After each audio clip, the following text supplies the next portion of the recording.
offense now getting set to go again. And it was his interception on the last drive that wound up leading to a game-tying touchdown. And somehow you can make this a positive, though. You know why? Game tied now, so you're not protecting a lead, so you're not playing that way. You can't go get the lead again, so maybe it loosens him up a little bit and allows him to go ahead and be a little more free in his play. He'll get 5 out of the scramble. It's second down. At the 20. Operating from the gun, Wilson. And now he'll tuck it and run. 8 yards that time, able to take off, and the result is a first down. How many times have we seen this late in the fourth quarter? Because you know the pass rush is getting after him, and they get upfield, get that great push, and what do they create? Space, and he takes off. And this is going to be intercepted. Picked up by Sean Murphy Bunting. And he returns it into enemy territory down to the 45-yard line. They give him now 4 interceptions in this game. That's only the 3rd time this has been done since the year 2000. I think that tells you how much better teams have gotten at throwing the in 1960, 12 times before that. Do this. This is how I make my games interesting. Go to settings. Go to CPU. Put all of this down. Don't let the interception speed up. But they will score and we will tie it up. Somehow. You have to use our timeouts, we will.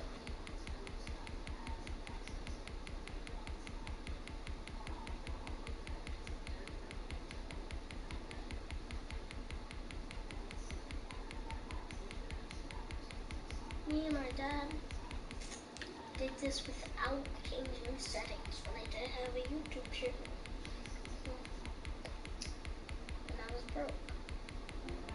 When I didn't have any money. And now I have 200.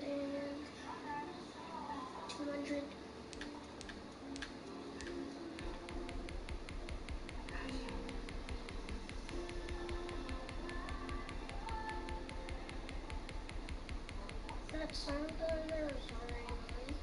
I got some tattoos. Probably can't see them.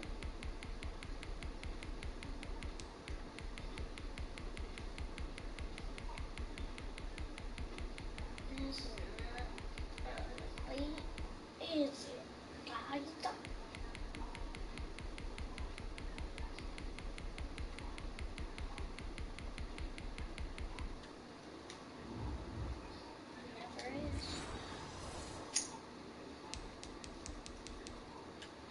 There have been guys who've gotten 4 interceptions or more in a game. I mean, most recently, since 2000, Delta O'Neal and D'Angelo Hall. So after the INT, it's Brady. Throwing over the middle, and it's incomplete. From the snap, he certainly looked like he knew where he wanted to go with the ball, but surprise, that guy was covered. So that took his attention elsewhere to no avail. Looking back to the air on second down, it's Brady. Toward the center of the field, but it's incomplete. Evans once again the intended receiver, and it's 3rd down. Brings up a 3rd down and 10 from the gun. Brady. And that will be incomplete as well. It certainly didn't appear that that's where he wanted to go with the ball initially, so he tried to get something out of it by dumping it off to his running back unsuccessfully. The punt team on now as Pinion sends this one away. Out of bounds as he appeared to be looking for the corner. He got it. They're going to mark this at the 4-yard line. 4-yard line. That is how you flip field position. That's an absolute bomb of a punt. Downs it inside the 5-yard line. Absolutely ideal. From that position, you're hoping to get it down inside the 15, inside the 5. Superb. And he'll take this one up to about the 6-yard line. Give him a couple on the scramble. It's 2nd down. Looked to me like the adopter of my kindergarten teacher always said, if at first you don't succeed, try again. And finally, able to hold him in check. He'd been carving him up running the ball. That's the first time I think I've seen where the coverage was good downfield, and they accounted for him and stopped him for a short pickup. Yeah, I don't think it was a big adjustment, but much more emphasis on making sure they knew where he was when he decided to take off and go. And he'll be brought down shy of the 1st down marker at the 11. That'll be good for 6, but now it's 4th down. That's a really nice job by them picking up the run blitz and detecting it and blocking it and turning it into a nice run. And a lot of times you think if you blitz a running play, you're going to smother it. But a lot of the blitzers, they come in a little bit high. They don't have great leverage, and they're easily blocked and turned to the side. The Bucs take over 1st and 10 at their own 20-yard line.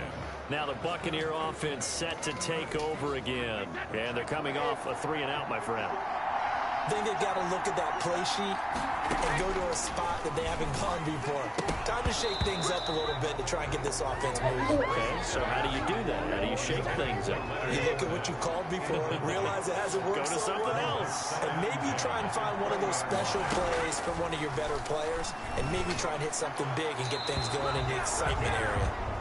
So back-to-back incompletions, now 3rd and 10. And first things first, before you think about marching the ball down the field, you got to move the chains. You're exactly right. Got to get back into focus here. Get the first down. That's what's vital to them. Evans has it left side. And he'll get this out to the 30-yard line. Brady to Evans that time. First down, Tampa. Incomplete. You could tell they wanted to get that ball downfield, but they had nothing working in the secondary, so he dropped it off to the running back. That one ended up incomplete.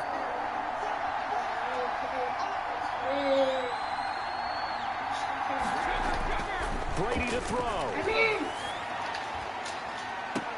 And this would have been intercepted if he could have gotten the feet in. He didn't, so it's incomplete. Boy, that one really could have turned this thing upside down. Never saw that quick of a play and that animation before.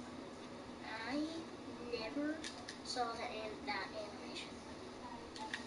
Never, ever saw that animation. I knew it was me, but I never seen that animation. Never. Never seen that animation. Out. 3rd down and 10. Now they face a 3rd and 10 after back-to-back incompletions. Back to throw, Brady. To Evans on the slant. And he slips up past the 45 before being tackled. 17 yards on the play and a Buccaneer first down. Looking for Godwin, and he's got him complete. That was play number 7 on this drive, and it got him 7 yards. That's complete to his receiver, Godwin. And he's taken down, but not before reaching the 10-yard line. 36 yards on the play. Now the Bucs going to use the first of their timeouts, as they'll stop him with a little over 30 ticks to go in the football game. A game-winning field goal would be a chip shot from here. Let's see how they play it on 1st and goal. Now Jones. And he will maneuver his way down to about the 7. The Bucs going to go ahead and use the second of their timeouts as they stop it with 28 seconds to go in this football game. The line of scrimmage, the 7 now on 2nd and goal. They'll try again with Jones. And he'll be stopped just outside the 5 at the 6. Only a yard there, and that'll bring us to 3rd and goal. At this stage, you've got to hustle, got to get back to the line of scrimmage because you're saving that timeout to make sure you have a chance to get your kicker out there for the big shot. And the clock will now stop as a timeout is called with 5 seconds left. On now is Ryan Suckup for the field goal try. This undoubtedly the biggest kick of his life. And the 11-year veteran bangs it through. Need this timeout. And we will get a timeout with 2 ticks left. Seahawks 63. They will shake it. The punter Pinion now There we to go. kick this one away. Here's Reed.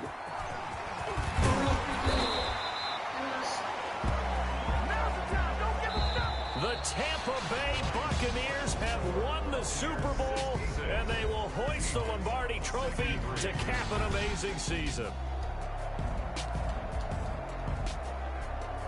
And to the Super